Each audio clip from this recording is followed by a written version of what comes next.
Bonjour à toutes et à tous et bienvenue dans votre émission Ring the Bell. On se retrouve aujourd'hui pour une nouvelle émission sur la semaine de catch qui vient de s'écouler. On a beaucoup de choses à discuter. Le récap de Raw comme chaque semaine. Ensuite un petit récap de l'AEW concocté par Auguste. 3 news et enfin un débat sur Charlotte Flair. Vous allez voir à l'arc ainsi qu'au fusil d'assaut. Mais on va tout de suite commencer par la présentation de deux compères qui m'accompagnent pour cette émission comme d'habitude. Comment allez-vous, messieurs? Salut PA, salut Nathan, bonjour, bonsoir à tous. C'est un plaisir de revenir sur Ring the Bell. Je vais très bien, évidemment. Évidemment, parce qu'on va parler catch et que le Raw de cette semaine a été plutôt honnête. Enfin, en tout cas, pour la version française, hein, on n'a pas eu ce qu'on appelle le ventre mou. Mais oui, je suis ravi et je suis impatient mais qu'on puisse parler de catch et ce qui s'est passé cette semaine en tout cas. Eh ben, bonsoir à tous, bonsoir Auguste, bonsoir PA, très heureux d'être ici. Et puis bon voilà, ce sera la première semaine depuis au moins 3 émissions qu'on parlera pas de Big Goldberg, donc voilà, je voulais le caler maintenant parce qu'on pense à lui. Mais il est insupportable. C'est-à-dire que vraiment, il ne veut pas lâcher son Bill Goldberg et c'est insupportable. On commence tout de suite du coup avec le récap de Raw et décide par équipe avec RK-Bro qui sont toujours champions, vos champions par équipe, avoir battu Robert Roode, si je dis pas de bêtises, et un certain Dolph Ziggler qui se sont fait une place dans un match précédent.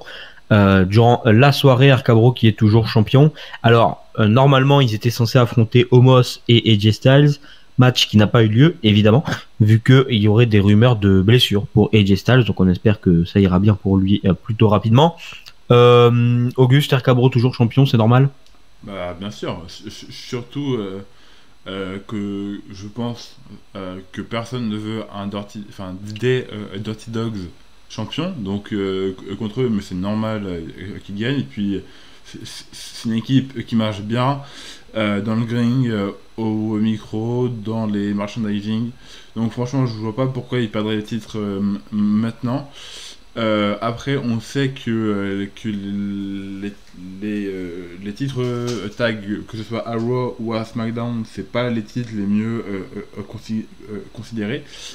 Donc, en plus là, avec les Survivor Series, on va pas partir sur un programme très long, vu que normalement, il devrait avoir un match face aux Usos qui devrait voir le jour. Mais ce match-là, par contre, et cette affiche, elle m'attire beaucoup, parce qu'on a 4 excellents catcheurs et 2 énormes équipes. Mais bon, ça on en parlera plus tard. Mais après, oui, RK-Bro, je les vois encore champions un petit moment. Je pense au moins jusqu'au Rumble. Et puis après, à voir si Randy Orton va pas encore trahir Riddle pour la route vers WrestleMania. Mais bon, on n'est pas encore là. Victoire logique dans un match correct pour un weekly. Donc voilà, rien à signaler de plus. Victoire normale et extrêmement logique. Victoire logique, en effet, à noter que les Dirty Dogs avaient attrapé leur place dans ce match contre RK-Bro en battant les Street Profits et Alpha Academy. Nathan, est-ce que tu aurais préféré voir l'une de ces deux autres équipes face aux champions plus tard dans la soirée? Vu que le match a été plus tard dans la soirée, que c'était juste un match pour donner du momentum à RK-Bro, ça serait très bien que ce soit les Dirty Dogs qui aient gagné, qu'on ne crame pas tout de suite par exemple Chad Gable et Otis. Sinon, je pense une équipe qui pourrait devenir champion par équipe dans le futur, parce que l'association des deux est très très très cool. Le match Triple Menace par équipe était honnête, le match pour les championnats par équipe était très très cool aussi, ça durait je sais plus une petite dizaine de minutes il me semble. C'est très sympa l'opposition des deux, mais après c'est 4 catcheurs qui ont énormément de talent. Petit bémol, c'est que Omos il intervient pour aider les Dirty Dogs pendant le Triple Menace sans aucune raison. On sait absolument pas pourquoi il les aide lui. Et derrière, on l'a pas du tout vu s'opposer à Riddle et Orton dans le match par équipe, donc c'est un peu bizarre. Je sais pas s'il est rentré chez lui ou Donc voilà, il est peut-être la flemme, mais voilà, petite cohérence, mais on a l'habitude chez WWE. Et attention, si Jesse s'est blessé, peut-être commence à devenir champion plus vite que prévu. Déjà qu'on le voit venir rapidement, ça pourrait venir vraiment assez rapidement. On verra. C'est vrai que il y a des rumeurs sur les blessures d'AJ Styles. C'est pour ça qu'on n'a pas eu ce rematch pour Monday Night Raw. C'est pas plus mal puisque c'était une nouvelle ère qui était censée commencer avec un rematch. Vraiment le top. En parlant de rematch, on va partir du côté de la division féminine. La semaine prochaine, on sait d'ores et déjà que Bianca Belair aura une nouvelle chance pour le titre rouge féminin contre la championne Becky Lynch. Donc dès la semaine prochaine, ce sera peut-être dans le main event, on ne sait pas, ça dépendra du show.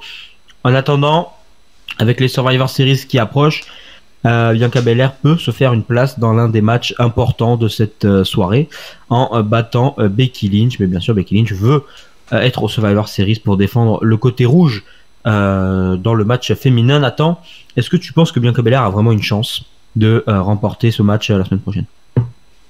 Avec tout ce qui se passe en coulisses, pourquoi pas. Pourquoi pas. Ça donnera un bon indicateur de relation entre Becky Lynch et Charlotte Flair si Bianca Belair vient à remporter le match. Après, on sait très bien que c'est la seule challengeuse possible et crédible, surtout pour Becky Lynch. Ça serait dommage d'avoir Becky Lynch qui a un nouveau règne de même pas 4 jours, s'ils ont échangé le titre la semaine dernière. Et ça compte comme un nouveau règne, hein, attention. C'est un peu bizarre, mais c'est comme ça. Donc, c'est dommage si Becky Lynch a des règnes aussi longs que ceux de Charlotte Flair. Elle avait dit à SmackDown qu'elle affronterait, peu importe qui elle affronterait aux séries, elle sera là et elle affrontera la championne de SmackDown aux séries. Le match sera bon, sûrement. Maintenant, qui gagnera, on verra ça lundi et ça pourra nous donner un bon indicateur de ce qui se passe en coulisses aussi. On reparlera de tout ce qui se passe en coulisses autour des titres féminins, pardon. Mais c'est vrai que les tensions entre Becky Lynch et Charlotte ont été bien reportées autour de, justement. Et il est vrai que l'affiche qui semblait gravée dans la roche au final pour ce Becky Lynch et Charlotte Flair peut changer à tout moment. On ne sait pas encore comment. Mais on verra bien, on aura un indicateur déjà lundi et peut-être ce soir du côté est annoncé. Auguste, toi qui es le supporter numéro 1 de Becky Lynch, bien évidemment, est-ce que tu vois Becky Lynch perdre le titre? Est-ce que tu penses que Becky Lynch peut vraiment avoir dit non, j'ai pas envie d'aller affronter sur leur série, donc donner le titre à Belair? Non, pour moi, Becky Lynch va conserver son titre la semaine prochaine. La seule chose que je voudrais, ce serait que le match ait une fin clean, au moins qu'il n'y ait personne qui intervienne dans le match. Après, si pour protéger Belair, il faut encore gagner Becky avec un tombé ou elle tient la corde, bon, à la limite, ça pourrait passer, mais une victoire clean serait quand même mieux pour vraiment donner une victoire comment dire, legit et marquante à Becky pour plus que Bianca et l'excuse de la surprise après ce qui s'est passé à SummerSlam. Et ça serait quand même bien que Bianca Belair quitte un peu, au moins un mois ou deux, la course au titre, parce que à l'instar mais de celles qu'on répète souvent, que ce soit Becky, Charlotte, Sasha même, qui sont tout le temps dans le main event et pour les titres, ça serait bien que ça tourne un peu, même si je sais que derrière faut construire, et faut commencer vite. Là, il y a Survivor Series, donc ça va laisser un petit peu de temps, parce qu'il y a un mois sans pay-per-view avec le même show. Donc ça peut laisser du temps aux autres superstars féminines de Raw de se construire. On aimerait tous voir une Liv Morgan affronter Becky Lynch. Bon, le problème c'est qu'elle a perdu contre Carmella encore. Bon, ça n'arrange rien, mais bon, on aimerait bien la voir. Même si elle est championne par équipe, Rhea Ripley contre Becky Lynch, ça serait génial. une Doudrop aussi, mais bon, faudrait quand même qu'elle arrive à battre Zelina Vega. Donc je pense qu'il y a quand même les noms et le potentiel, il manque juste à construire. Mais pour revenir sur le match Belair-Becky, je pense que Becky va gagner quoi qu'il arrive. Mais je tenais aussi à souligner la bonne promo des deux qu'on a eu lundi. C'est pas souvent qu'on a ça, donc quand c'est bien, faut aussi le dire. Et en tout cas, moi j'ai bien aimé leur petite promo et j'ai hâte de voir le match la semaine prochaine. On verra bien, même si effectivement une défaite de Lynch semble tellement, enfin une perte de titre de Lynch semble tellement improbable à quelques jours de Survivor Series. Et vu comment Becky Lynch est vraiment poussée vraiment dans nos gosiers jusqu'à ce qu'on en vomisse, je pense que Bianca Belair va encore perdre malheureusement pour elle, et que si, comme Auguste le dit, elle quitte la title picture, elle n'ira nulle part, vu que il n'y a pas de division mid-card féminine à la WWE, c'est bien connu. On va passer.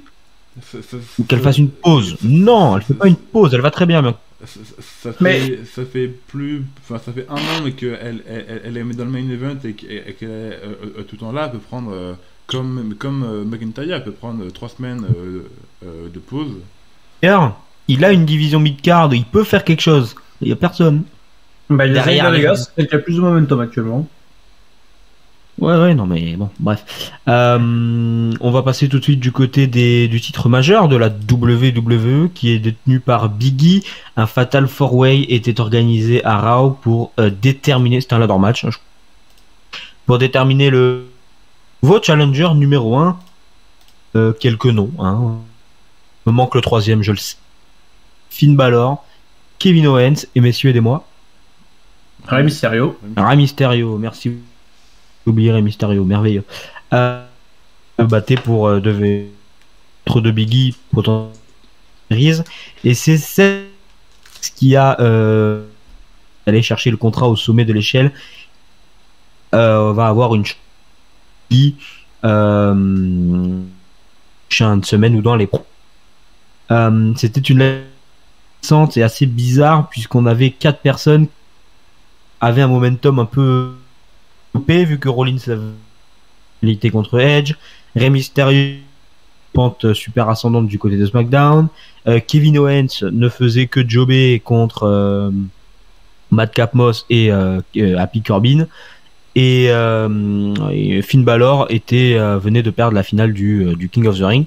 Mais bon, au moins c'était 4 nouveaux visages du côté de Raw qui se sont battus, et du coup Rollins est sorti vainqueur. Auguste, est-ce que tu aurais aimé voir quelqu'un d'autre remporter ce match, et est-ce que tu as hâte de voir Rollins Biggie? Franchement, vu les noms, peu importe qui gagnait, ça m'allait. Après, Seth Rollins étant le seul heel des 4, c'était assez logique que ce soit lui qui gagne, parce que par exemple Rey Mysterio, Biggie, le match serait cool, mais c'est face contre face, et personne peut être heel maintenant. Donc c'est assez logique que ce soit Rollins. Le match est incroyable, surtout pour un match d'Euro.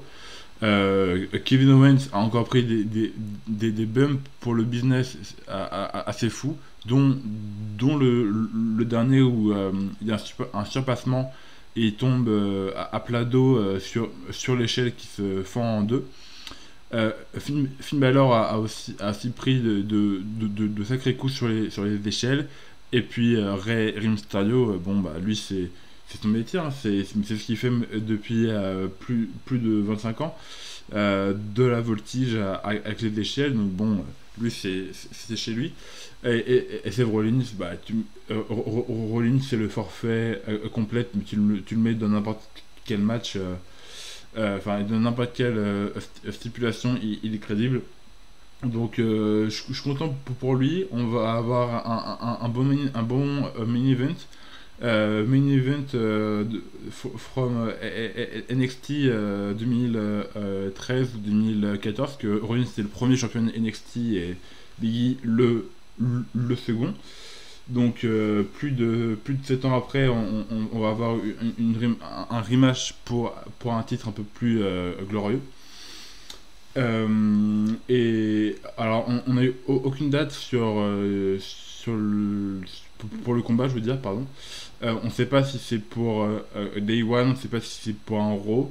Est-ce que c'est est-ce que ce serait pour Survivor Series et il ferait pas Raw contre SmackDown cette année? Ça me paraît assez peu probable, mais bon. On n'a eu aucune date, mais le futur match me hype. Et que ce soit dans le ring ou dans les promos. Et puis j'espère que l'histoire sera cool parce qu'il y a quelque chose à faire avec leur passé.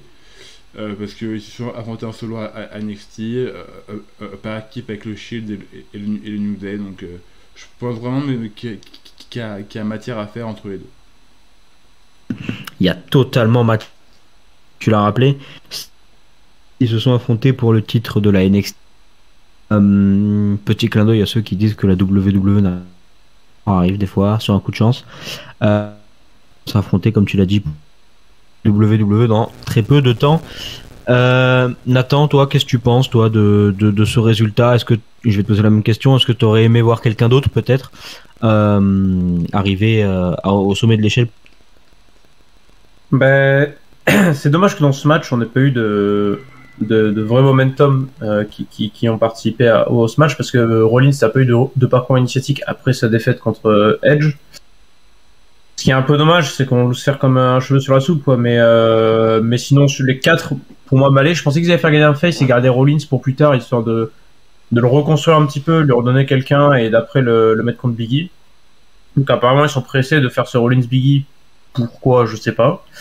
On sait que Rey Mysterio il va s'amuser avec Austin Theory dans les prochaines semaines, donc ça je pense que ça peut être cool à suivre parce que les deux sont talentueux. On l'a vu provoquer Dominique en coulisses juste après et faire un match de 2 minutes certes, mais qui était plutôt sympa. Kevin Owens, on sait très bien qu'en janvier c'est terminé, il se casse. Et après il restait, et le 4e c'était... J'ai un trou. Finn Balor. Finn Balor, bon.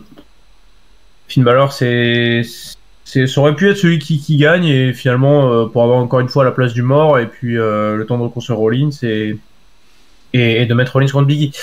C'est vrai que comme l'a dit Auguste, le match n'est pas annoncé pour une date précise, donc je sais pas trop s'ils vont nous le rush pour les Survivor Series pour nous mettre soit Rollins Reigns, soit un Biggie Reigns.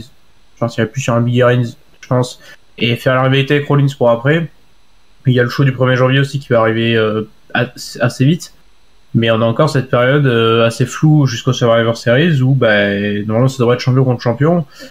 Et donc j'ai peur que Rollins passe un peu la trappe et que ce soit moins intéressant parce que c'est vrai qu'aux séries on n'aura pas le temps de build des rivalités parce que ils sont chacun dans des shows différents. Alors oui, il y aura des mecs qui vont se pointer dans le show de l'autre, mais sur la carte sera belle, mais les vraies rivalités ça sera au sein du show et on verra comment ils vont mélanger ce Biggie Reigns, parce que peut-être qu'il y aura un champion contre champion, avec Rollins au milieu des deux, s'ils le font pas avant. On verra bien comment Rollins et comment la WWE va faire pour mettre un peu Rollins comme ça. C'est vrai que le timing est pas top pour Rollins, mais on verra bien comment la WWE va s'en sortir avec les séries qui approchent. On va laisser la WWE derrière nous pendant quelques minutes puisque c'est l'heure du recap de l'AEW par Auguste.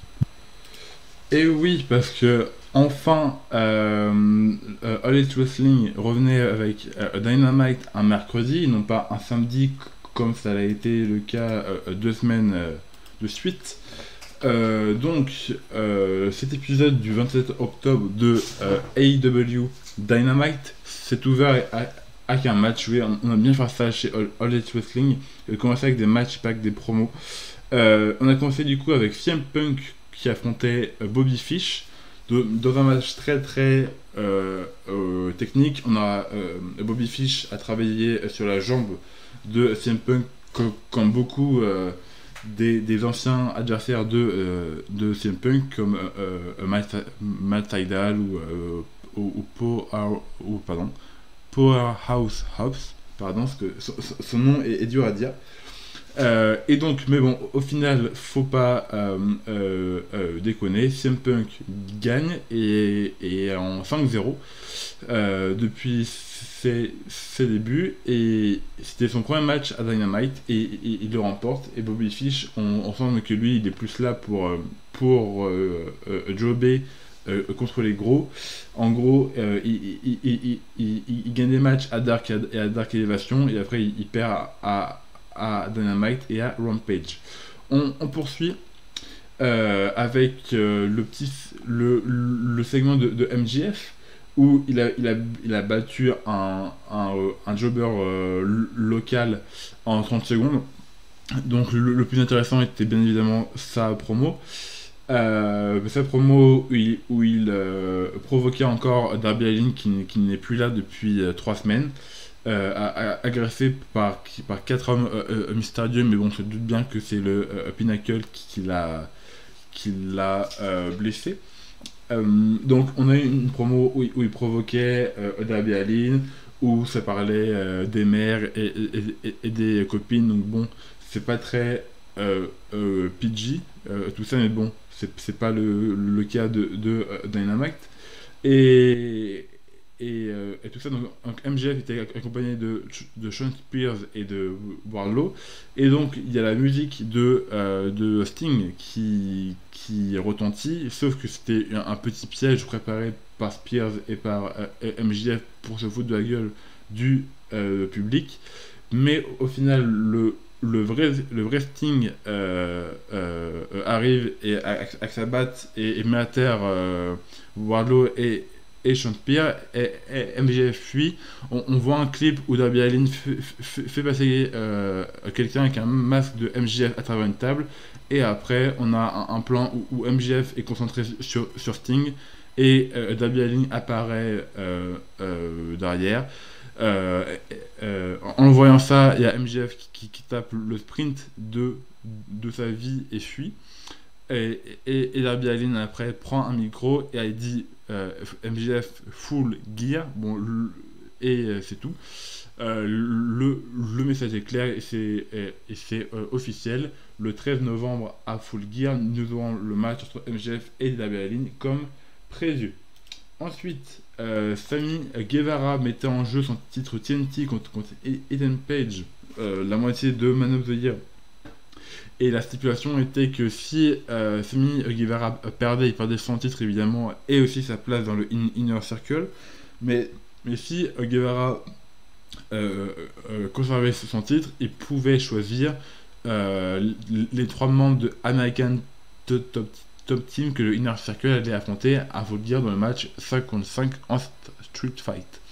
Et donc en 10-12 minutes, Sammy Guevara l'emporte avec un roll-up, mais il se fait agresser par Ethan Page derrière. Il y a Scorpio Sky qui vient l'aider, mais le Inner Circle arrive et tout est bien qui finit bien pour les faces. Et on saura qui sont les 3 noms choisis de American Top Team la semaine prochaine. Enfin, de notre main event, le Dark Order composé de John Silver, Colt Cabana, Stu Grayson et Evil Uno affrontait The Elite, donc Young Bucks, Adam Cole et le champion AEW, Kenny Omega. Et dans un long main event qui avait duré une vingtaine de minutes et où les déguisements étaient de sorties, c'est le Dark Order qui gagne grâce à une intervention de Adam Hangman Page, qui est le futur challenger de Kenny Omega pour Full Gear.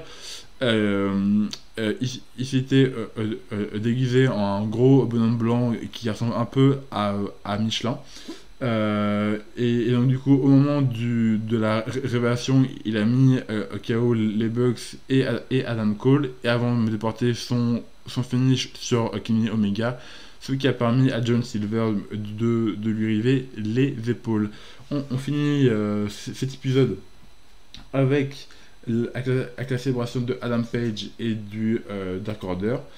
Et on se retrouve là la semaine prochaine pour la suite de cette histoire et pour le prochain débrief du prochain Dynamite. C'est tout pour moi.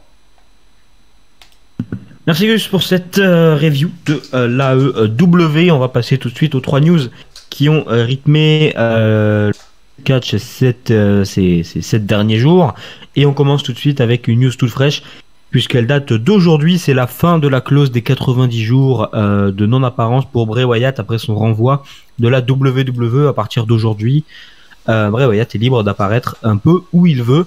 Messieurs, c'est très simple, hein, je vais vous demander un petit pronostic. Où c'est qu'on voit Bray Wyatt? EW, Impact, cinéma, Hollywood. Je sais qu'il y a eu des rumeurs sur Hollywood. Retour à la WWE. Nathan, qu'est-ce que t'en penses? C'est compliqué.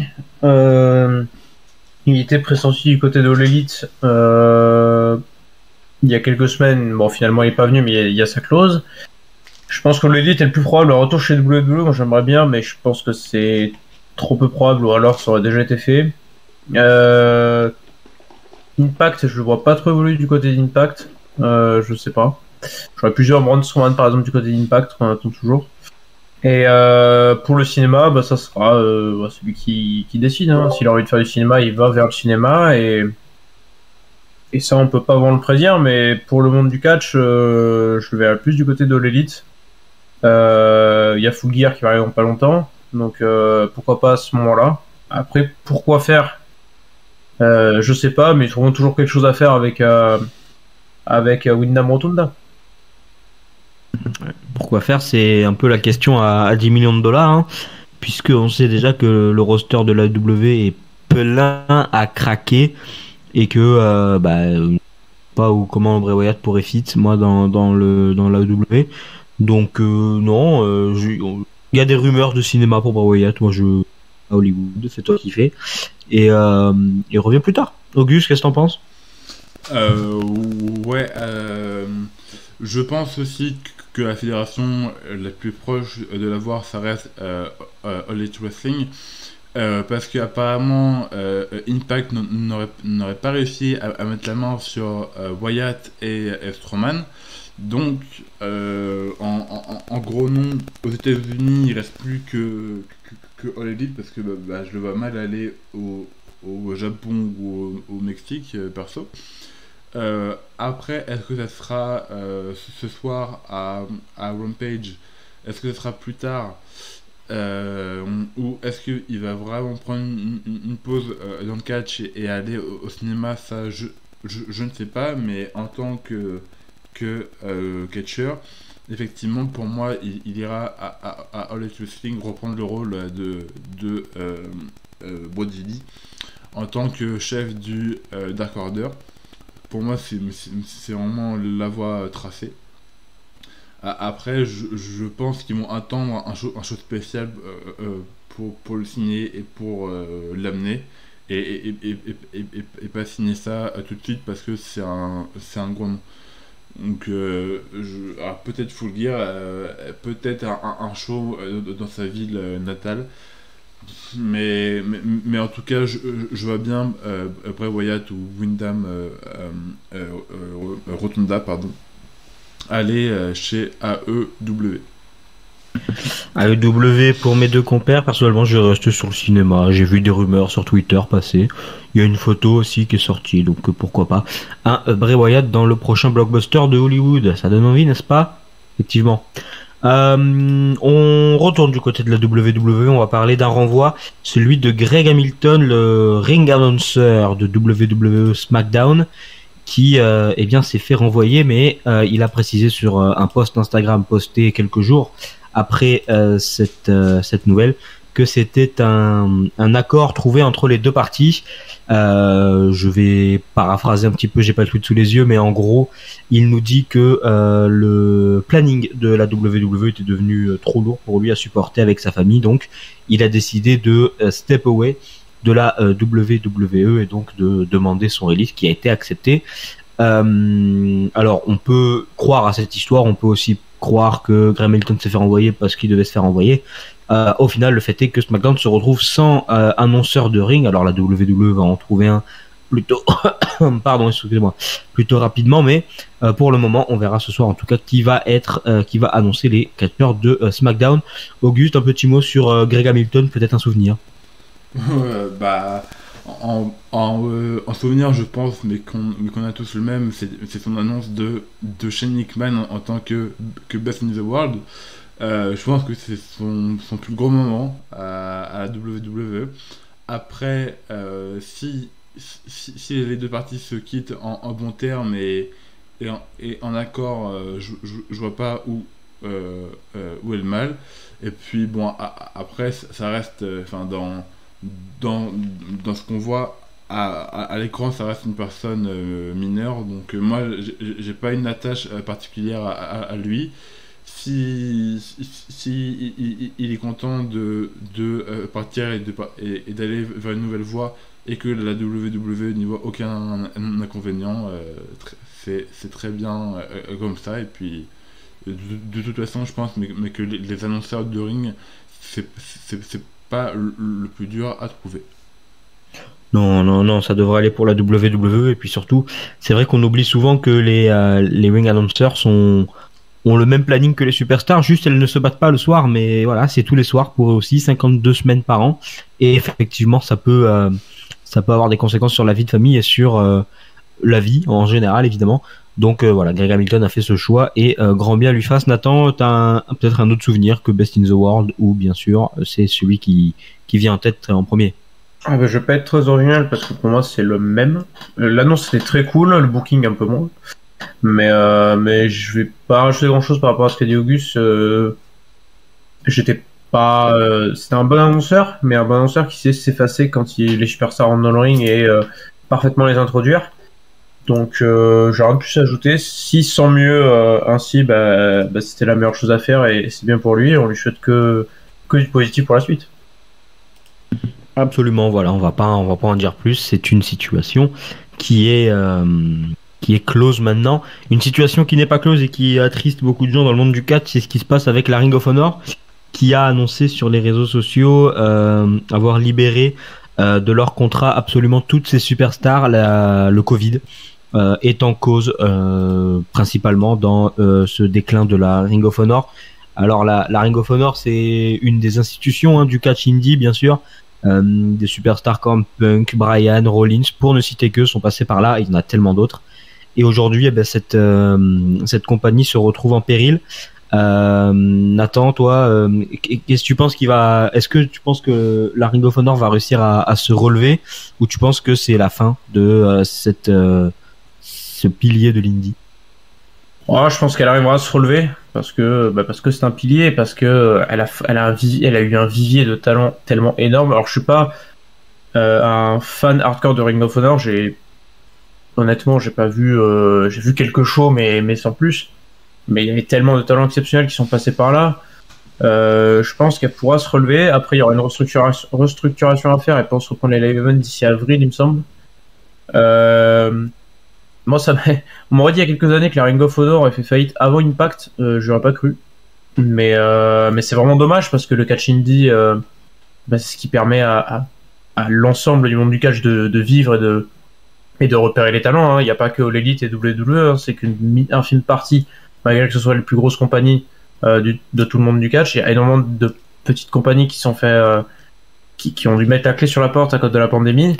C'est vraiment dommage pour Ring of Honor, mais s'ils peuvent restructurer bien comme il faut, essayer de se relever et prendre le temps qu'il faut pour se relever, je pense que des anciennes gloires de Ring of Honor pourraient peut-être aider. Je sais pas si c'est dans les projets, dans les cartons ou quoi, mais c'est sûr que c'est dommage pour le monde du catch en général, parce que ça a vraiment un vivier de talent exceptionnel. Et parce que c'est toujours quand des contrats et que des personnes perdent leur emploi, c'est vraiment dommage. Ouais, c'est sûr que c'est jamais plaisant d'annoncer ce genre de nouvelles. La Ring of Honor a annoncé sur Twitter déjà qu'il y allait avoir, là jusqu'à la fin d'année, plus de shows, mais que ça allait revenir en janvier, il me semble. Donc on espère bien sûr que la Ring of Honor va réussir à se relever. Moi je suis comme Nathan, je suis pas un fan hardcore, je suis pas là à attendre les shows de la Ring of Honor avec impatience, Mais voilà, quand on regarde les superstars d'aujourd'hui, ben, on se rend compte que si on regarde leur CV, il y a un passage à la Ring of Honor et c'est pas pour rien. Auguste, toi, qu'est-ce que tu as à dire là-dessus? Ouais, bah, moi, ça m'a rendu triste cette nouvelle parce que ça fait longtemps mais que je regarde plus Ring of Honor, pas manque de temps, d'envie, etc. Mais la première fois que j'ai vu un show Ring of Honor, c'est quand ça passait sur l'équipe, donc avec Norbert Feuillant et Alain Mistrogelo au commentaire, donc ça devait être 2014, je dirais, ou 2015, 16, bon, bref, 5-6 ans. Euh, et même si je regarde plus maintenant, ça m'a ouvert au circuit indépendant et un autre catch que se propose WWE.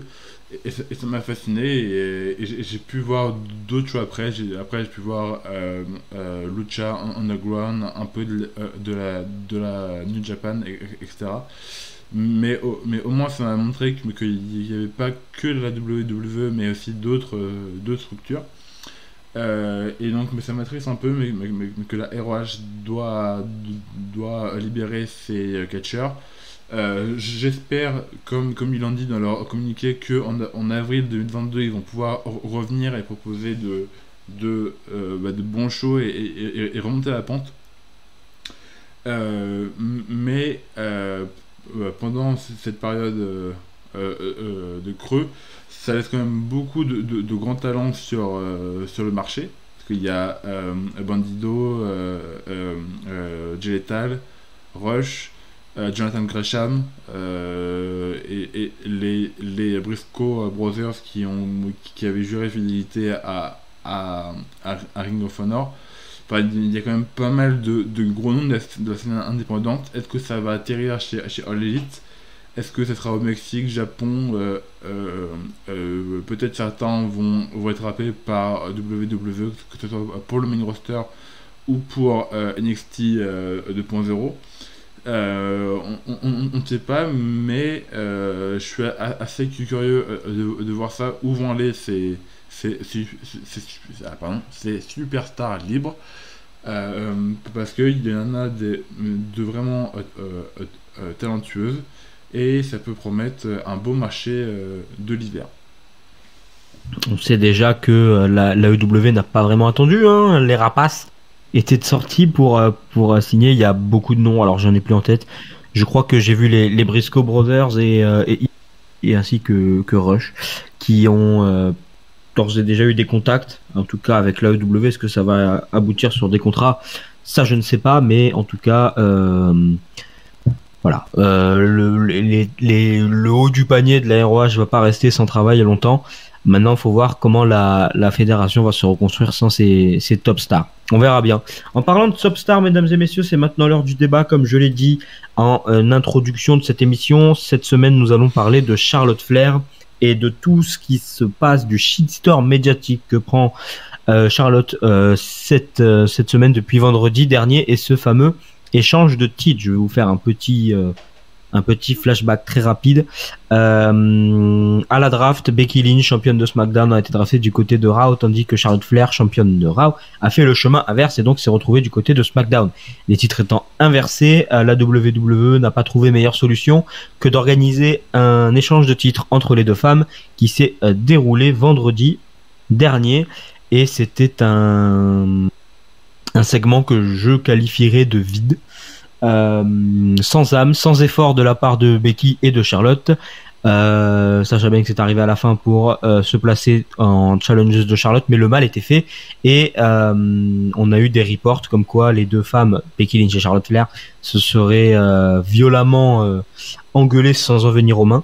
Backstage, dès la fin du show, Sonya Deville aurait été aussi énervée par rapport cette fois-ci à Charlotte Flair. Et on a ensuite eu des reports comme quoi Charlotte Flair était devenue totalement invivable, qu'elle vivait vraiment en marge du roster féminin dans les backstage et que plus personne ne voulait travailler avec elle. Messieurs, je vais vous poser une question. Qu'est-ce qu'on pense de tout ça?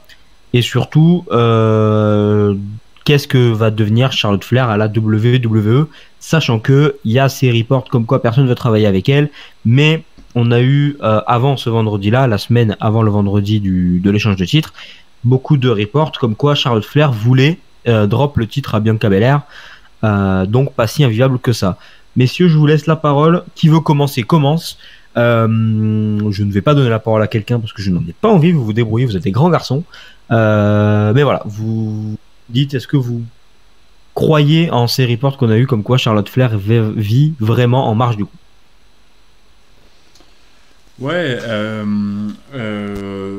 personnellement, ça ne me surprend pas trop parce que son palmarès parle pour elle-même. Hein. Si, je pense quand même que si c'était pas la fille de Ric Flair, elle n'aurait pas 12 titres. Elle aurait été championne, mais avec un nombre bien moindre et normal. J'ai envie de dire que que ce soit la fille de Ric Flair ou pas, on peut pas lui enlever son talent dans le ring. Mais bon.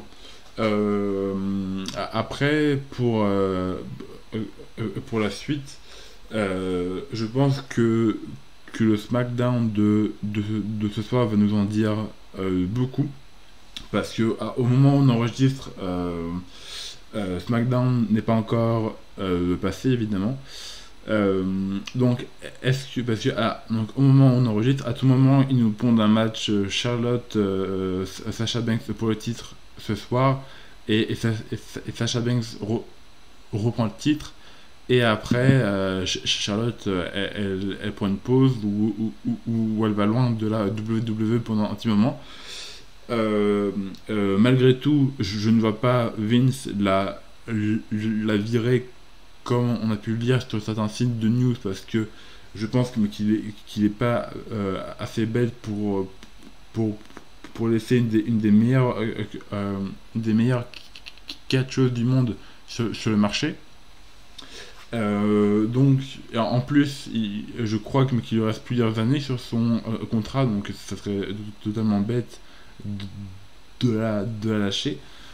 Après, je pense quand même que le scénario le plus probable, c'est qu'elle reste chez WWE, c'est qu'elle reste championne. Enfin, que son règne s'arrête au moment prévu. Après, si personne veut travailler avec, ça va être dur parce que en tant que championne, elle doit forcément combattre à chaque pay-per-view, à chaque enfin pas à chaque weekly, mais quand même au moins un weekly sur 2, 3. Et ce qui m'inquiète aussi, c'est qu'on a parlé un peu plus tôt quand on parlait de Becky Lynch, Bianca Belair, c'est que si au Survivor Series on se retrouve vraiment avec un Becky Lynch contre Charlotte Flair, est-ce que ça va pas encore dégénérer? Et je pense que si les tensions ne se sont pas calmées en coulisses, il y a de fortes chances pour que Charlotte ne soit plus championne avant les Survivor Series, et que ce soit certainement Sasha Banks, parce que bon, je pense pas qu'ils vont mettre Shayna Baszler en avant tout de suite. Et donc du coup on aurait un Banks Becky qui est aussi très très cool sur l'affiche. Mais oui, je pense qu'il y a plusieurs solutions pour Charlotte Flair, mais que surtout le SmackDown de ce soir va nous en dire beaucoup. Je sais pas ce que t'en penses, Nathan. Mais je pense que oui. Non, je vais interrompre Nathan parce que je suis quelqu'un de très méchant. Voilà, je suis heel dans cette rédaction, sachez-le. Non, pour vite fait réagir sur ce que tu as dit, Gus, c'est sûr que là, s'il y en a un tweet de la WWE qui nous dit ce soir à SmackDown Main Event, Charlotte Flair défendra son titre contre Sasha Banks, ça pue fort pour Charlotte Flair. Ça, c'est clair, net et précis. Maintenant, pour l'instant, il est 22h05 et la WWE n'a toujours rien annoncé. Le dernier tweet de la WWE, c'est pour annoncer que SmackDown sera sur FS1 encore une fois cette semaine. Voilà, pour les dernières infos qu'on a. Après, moi, je pense que personne ne veut travailler avec elle à part Sasha Banks. dans le sens où c'est elle qu'ils ont envoyé la semaine dernière. Alors, est-ce que c'était prévu? Je pense. Maintenant, je vois pas Sasha Banks dire non, j'ai pas envie de travailler avec Charlotte. On sait que les deux sont très amis et je pense que c'est la meilleure chose qui peut arriver à Charlotte Flair de catcher contre Sasha Banks. Quelqu'un qu'elle connaît, quelqu'un avec qui elle a eu beaucoup de matchs et du coup, même si Charlotte n'est pas forcément dedans, ça se verra moins que si elle affronte quelqu'un qu'elle n'a jamais affronté ou quelqu'un qui est pas bon dans le ring. Mais c'est sûr que ça peut dégénérer, surtout si, comme Gus l'a dit, on se retrouve au Survivor Series avec un Becky Charlotte et que les deux ne se sont pas reparlé. Ça peut très très mal tourner. Et là, attention, parce que si les deux femmes ruinent un Survivor Series, attention, ça risque de pas plaire à tonton Vince. Mais maintenant, je vais quand même laisser Nathan parler parce que il le mérite, parce qu'il le vaut bien. Merci PA, je te remercie. Je sais pas si Charlotte Flair, je sais pas si Sasha Banks c'est la seule personne qui veut travailler avec Charlotte Flair. Je pense que Bianca Belair par exemple peut très bien travailler avec Charlotte Flair. Cependant on est tarot. Sur le segment de la semaine dernière, je pense que Charlotte Flair n'est pas la seule à avoir fait un mauvais choix, on va dire. Je pense que la première chose à critiquer, ça va être le booking, parce que le booking de la division féminine en général, de ce segment la semaine passée, et du cas des championnes qui changent de brand, il a été catastrophique depuis plusieurs temps. On sait qu'il y a des tensions par rapport à la division féminine, on l'a vu au Queen's Crown, où il y a eu des reports comme quoi les gens au sein de WWE, on avait marre que les matchs de la division féminine durent 2 minutes 30. On l'a encore vu avec Carmella et Liv Morgan lundi à Raw. Et que techniquement, t'as Sasha Banks, Charlotte Flair, Bianca Belair et Becky Lynch, c'est les seuls où ils ont des matchs de plus de 10 minutes. Tout le reste ont des matchs de moins de 2 minutes. Donc je pense que la situation de la division féminine en général est pas au mieux. Après, faut faire aussi attention à tous les reports qu'on va entendre autour de Charlotte Flair. On va entendre qu'elle va être licenciée, puis que non, elle va être gardée, puis elle va chez All Elite, puis après elle va perdre son titre. Puis je pense que Vince McMahon a quand même de l'expérience et que s'il veut faire son Becky Lynch Charlotte Flair au Survivor Series, il le fera et qu'avant, les deux, elles iront dans leur bureau, elles s'expliqueront entre 4 yeux et je pense qu'elles prendront pas le risque de ruiner un match au Survivor Series parce qu'on connaît le caractère de Vince McMahon et il peut très bien prendre une décision sur le coup et ça peut très mal se passer. Maintenant, je pense que le match de lundi à Raw nous donnera beaucoup d'infos. Alors, je pense pas qu'ils puniront Becky Lynch en la faisant perdre le titre. Ou alors, je comprends pas trop l'intérêt, mais on verra quand même. Charlotte Flair, pareil, SmackDown cette nuit nous donnera beaucoup d'infos. Moi, j'aimerais beaucoup que WWE nous annonce un match entre Sasha Banks et Charlotte Flair, pour qu'au final Charlotte Flair gagne et qu'il nous troll tout, ça me ferait mourir de rire. Oui, il n'y a que toi que ça ferait rigoler. Il n'y a que toi. Je pense que c'est ça. Je te le dis. Je te le dis. Je te l'annonce. Il n'y a que toi qui rigole dans cette pièce. Je te le dis. J'y penserai fort si ça se passe. Je penserai à toi, Pierre. Mais en tout cas, pour revenir à ce que tu as dit tout à l'heure sur Sasha Banks qui arrive parce que c'est la seule qui veut travailler Charlotte Flair à SmackDown, non, c'est la seule qui est crédible pour affronter Charlotte Flair à SmackDown parce que la division féminine de SmackDown, il y a eu la draft, elle est jolie sur le papier. Mais en attendant, faut qu'on soit Shayna Baszler. Gizzy Ali, on n'a pas vu la couleur. Alia, elle a fait une promo. Qui d'autre? Je me souviens même plus de ce qu'on a. Il y a Shotzi Blackheart aussi qui est à construire. Enfin voilà, la division de SmackDown, c'est un projet.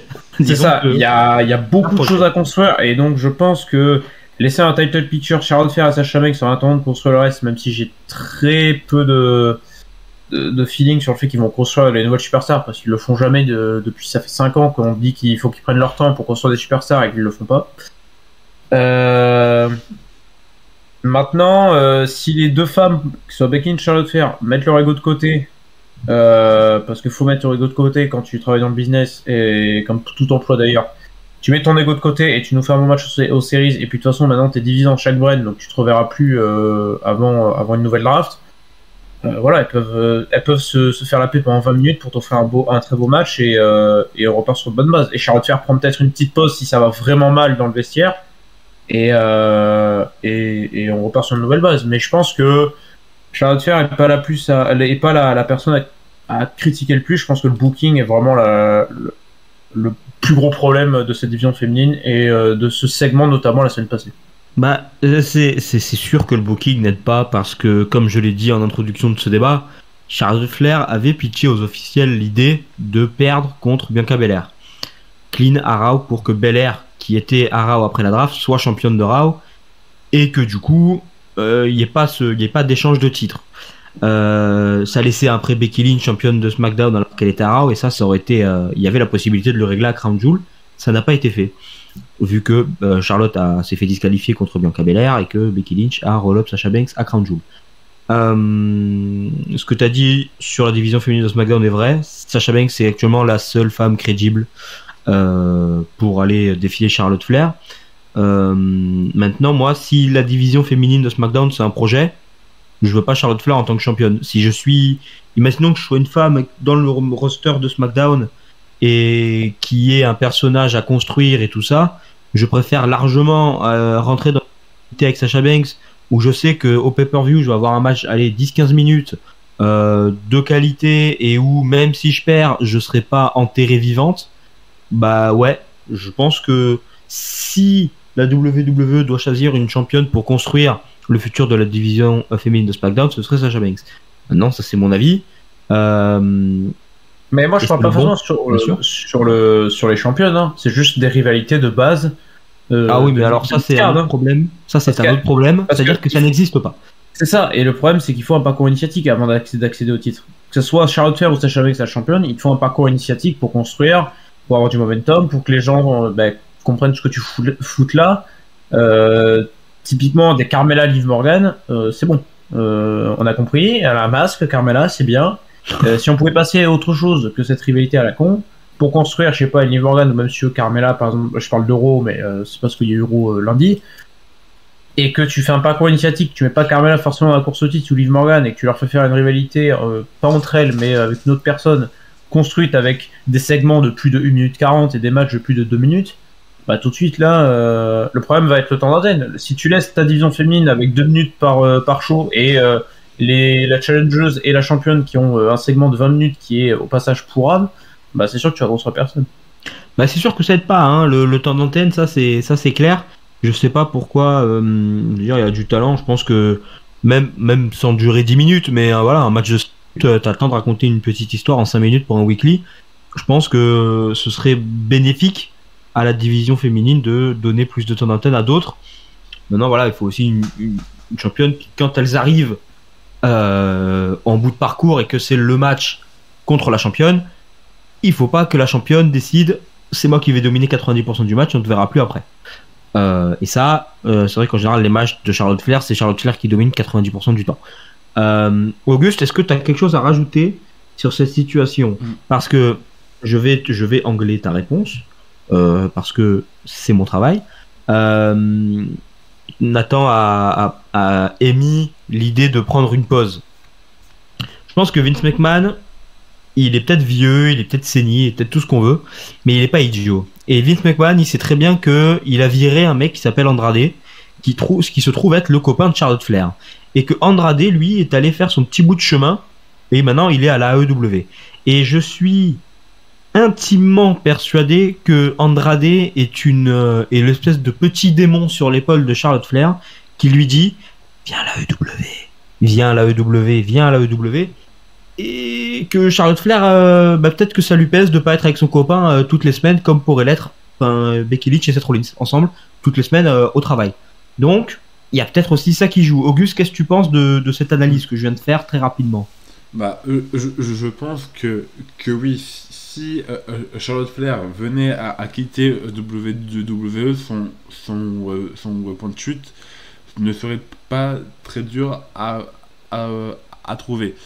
Mais est-ce qu'elle va quitter maintenant? Je ne pense pas. Enfin, en tout cas, à part si ça part au clash avec Vince, mais tant que Vince et Nick Khan auront la main sur son contrat, je ne pense pas, mais qu'il la laissera en free agent. Non, sur le marché. ça c'est sûr. C'est sûr, c'est sûr et certain. Ils sont pas idiots au point de se dire on va offrir un diamant à la concurrence. Ils sont pas idiots à ce point.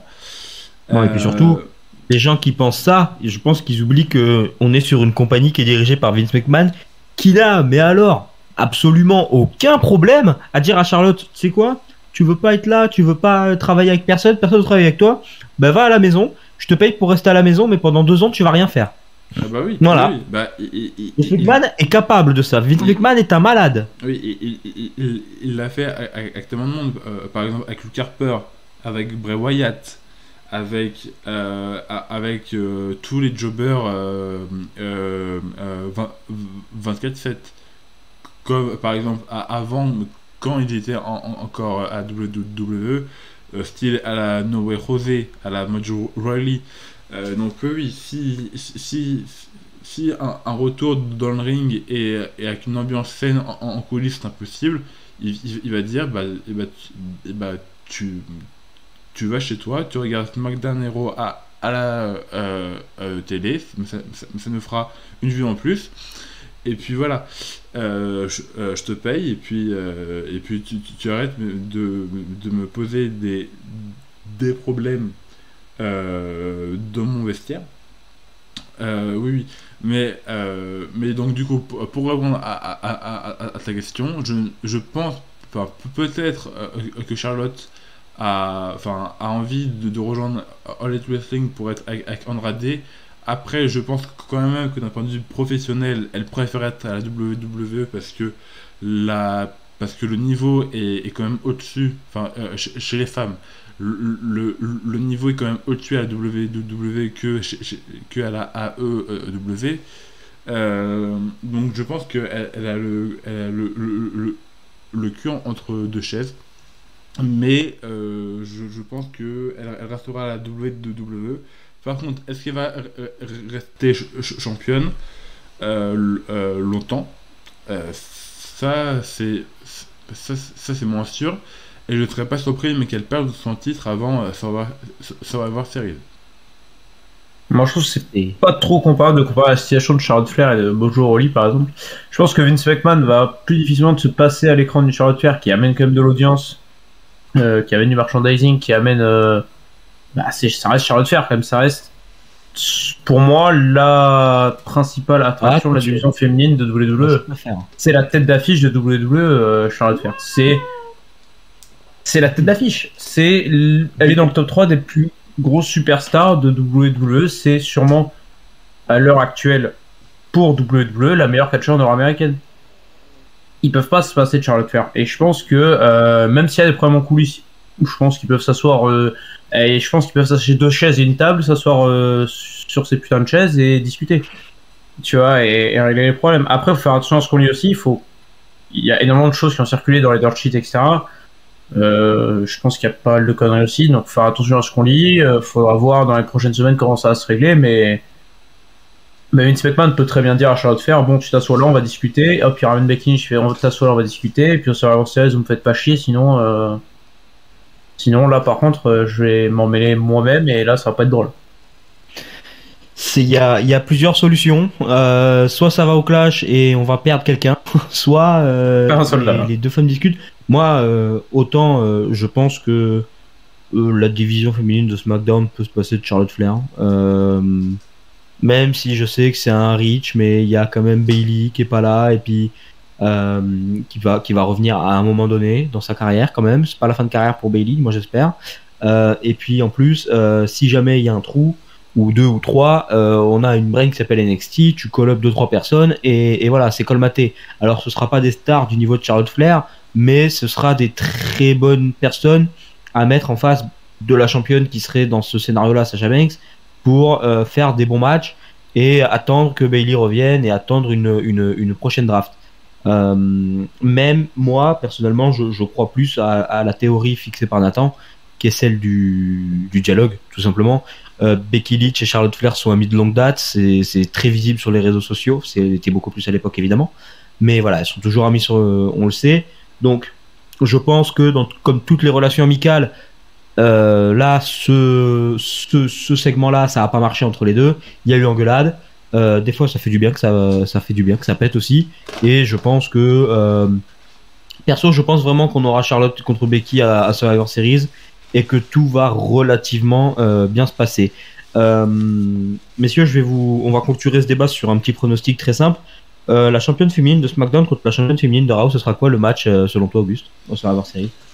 Ça sera Becky Lynch contre voilà. Je veux un nom, hein. Je veux pas Charlotte Flair ou Sasha Banks, c'est évident. Bien sûr. J'hésite entre Charlotte et Sasha Banks, évidemment. Mais je vais te donner un nom. Bon, je vais quand même dire Charlotte. Je pense qu'on aura Becky Charlotte au numéro 312 à Survivor Series.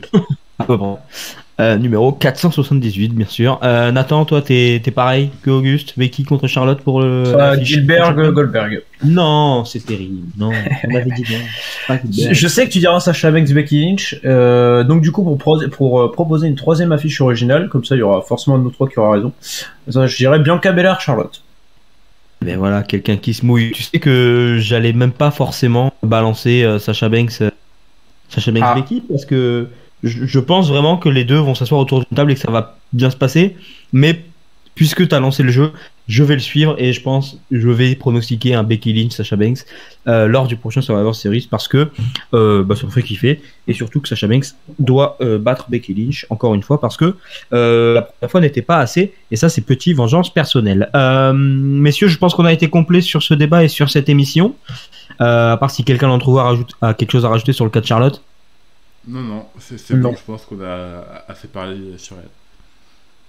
Oui, effectivement, on a assez parlé sur Charlotte Flair, on en reparlera très certainement la prochaine semaine, la semaine prochaine, c'est mieux dans l'ordre. Si quelque chose se passe ce soir du côté de SmackDown ou lundi soir du côté de Raw.